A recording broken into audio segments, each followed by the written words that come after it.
జరిగి ఎన్డీఏ కూటమి ప్రభుత్వం అధికారంలోకి వచ్చిందో, ఎన్డీఏ కూటమి అధికారంలోకి వచ్చిన తర్వాత ఈరోజు పరిపాలన విధానం మీరంతా చూస్తూ ఉన్నారు. ఎన్డీఏ కూటమి అధికారంలోకి వచ్చిన తర్వాత రాష్ట్ర ప్రజలంతా కూడా ఒక నరకాసురుడిని సంహరించి పండగ చేసుకున్న పద్ధతిలోనే రాష్ట్రం అంతా కూడా సంబరాలు చేసుకుంటూ ఈరోజు రాష్ట్ర ప్రధానికం ప్రశాంతమైన జీవనం సాగిస్తున్న విషయం మీ అందరికీ తెలుసు. మరి ఆ రకంగా ఎన్డీఏ కూటమి ప్రభుత్వం అధికారంలోకి వచ్చి మరి 15 నెలలు అవుతున్న సందర్భంగా ఈరోజు నామినేటెడ్ పదవులన్నీ నియామకం చేపడుతూ నామినేటెడ్ పదవుల ద్వారా కూడా మరి ప్రజలకు విస్తృత సేవలు అందించడానికి కూటమి ప్రభుత్వం కృషి చేస్తున్న విషయాన్ని ఈ సందర్భం గుర్తు చేస్తూ ఉన్నాను. దాంట్లో భాగంగా మరి జనసేన పార్టీ తరఫున Araku parliament Paderu assembly in charge అయిన నాకు కూడా మరి కూటమి ప్రభుత్వంలో భాగంగా మరి నాకు రాష్ట్ర జానపద కళలు సృజనాత్మక అకాడమీ చైర్మన్గా నియమించినందుకు ముందుగా మరి మా జనసేన పార్టీ అధినేత పవన్ కళ్యాణ్ గారు, గౌరవనీయులు రాష్ట్ర ముఖ్యమంత్రి శ్రీ చంద్రబాబు నాయుడు గారు, అదేవిధంగా నరేంద్ర మోడీ గారికి నేను ప్రత్యేకంగా ధన్యవాదాలు తెలియజేసుకుంటూ ఉన్నాను.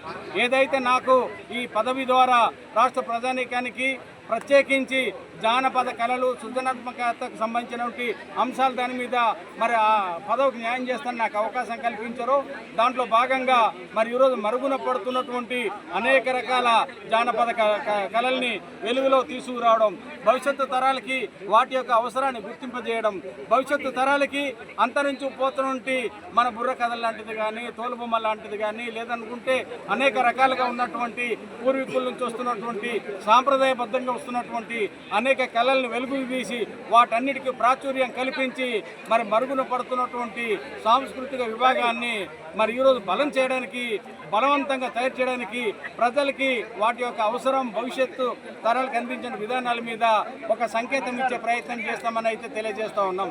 గత ప్రభుత్వం రూపాయి బడ్జెట్ కేటాయించకుండా అప్పుల ఊబిలో పెట్టినటువంటి జానపద కళల సంస్థకు సంబంధించి మరి మేము దానికి కావాలని నిధుల్ని సమీకరించడమే కాకుండా తద్వారా మరి ఆ నిధుల్ని మరి కేటాయించి ఈరోజు జానపద కళల్ని రక్షించడానికి కృషి చేస్తామని అయితే తెలియజేస్తూ ఉన్నాం.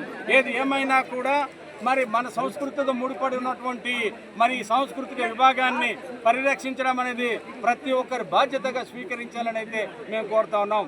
దానికి మేము చిత్తశుద్ధితో మరి పనిచేయడానికి సిద్ధంగా ఉన్నాం. మమ్మల్ని వినియోగించుకుంటూ మనకుండే కళల్ని కాపాడడానికి మరి రాష్ట్ర ప్రధానికం అంతా కూడా సహకరించాలని, ఇందులో కూడా మేధావి వర్గం కానీ, జానపద కళలకి ఆసక్తి ఉన్నటువంటి వాళ్ళు కానీ, సంస్కృతి మీద ఆసక్తి ఉన్నటువంటి వాళ్ళు కానీ, భవిష్యత్తు తరాలకి మార్గదర్శనం చేయడానికి మీరు ఇచ్చే సలహాలు సూచనల్ని కూడా స్వీకరించడానికి మేము సిద్ధంగా ఉన్నామని కూడా ఈ సందర్భంగా తెలియజేస్తూ ఉన్నాను. అలాగే పాడేరు అరకు కాన్ఫరెన్స్లో వచ్చేసారి జనసేన పార్టీ గెలిచేందుకు ఎటువంటి చర్యలు చేపడుతున్నారు? అంటే ఖచ్చితంగా ఒక పాడేరు వరకే కాదండి, రాష్ట్రంలోనే మరి ఈరోజు కూటమి తాలుగా బలాన్ని మీరంతా చూశారు. అయితే చిన్న తప్పిదాలు జరిగింది, సమన్వయ లోపం జరిగింది, అభ్యర్థుల మార్పులు చేర్పులు జరిగింది. ఇలా రకరకాల కారణాల వల్ల గత ఎన్నికల్లో మేము ఓడిపోయాం తప్పిస్తే ఇప్పటికీ మాదే ఇక్కడ గెలుపు. మేమే ఏంటంటే ఇక్కడ రూలింగ్ చేస్తూ ఉన్నాము, మేమే ప్రజలకి సేవా కార్యక్రమాలు అందిస్తున్నాము. అయితే గతంలో మేము చేసిన తప్పిదాల వల్ల అధికారంలోకి వచ్చిన వైసీపీ ఎమ్మెల్యేలు కానీ, ఎంపీ కానీ ఏ రోజు సభలకు వెళ్ళే ప్రయత్నం చేయట్లేదు, ఏ రోజు ప్రజా సమస్యల మీద గొంతెత్తి సాటే ప్రయత్నం చేయట్లేదు. గతంలో ఏదైతే ఆదివాసీ సమాజానికి వాళ్ళు చేసిన ద్రోహం ఉన్నదో ఆ ద్రోహం నుంచి పక్కదారి మళ్లించి మళ్ళీ ప్రజల యొక్క మన్ననలు పొందాలని చెప్పేసి కుట్రపూర్తైన వాతావరణం చేస్తూ ఉన్నారు.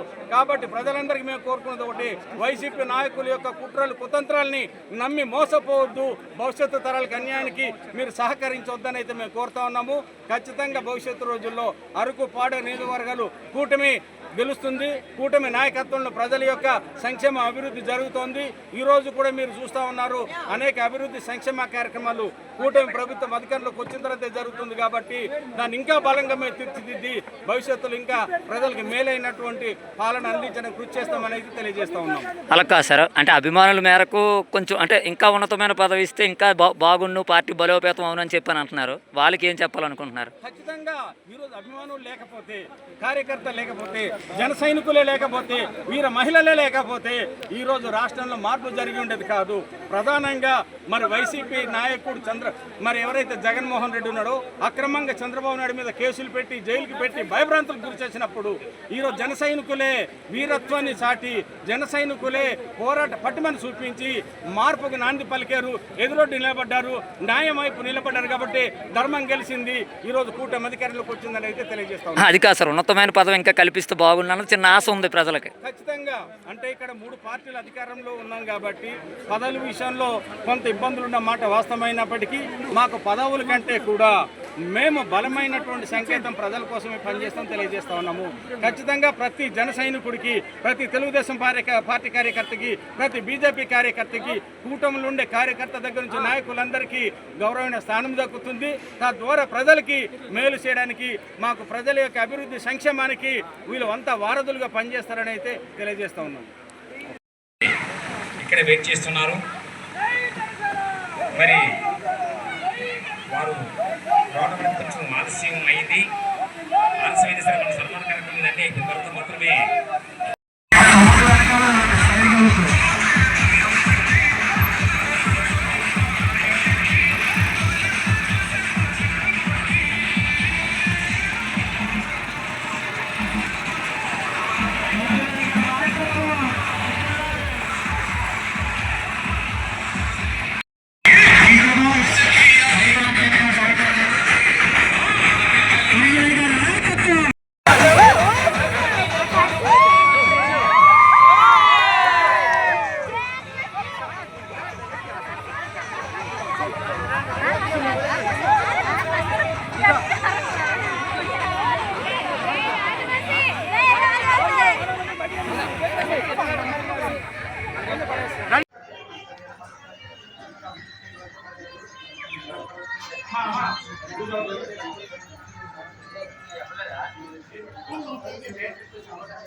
వెయిట్ చేసిన అవసరం ఎంతైనా ఉందని చెప్పేసి మనం చేస్తాం.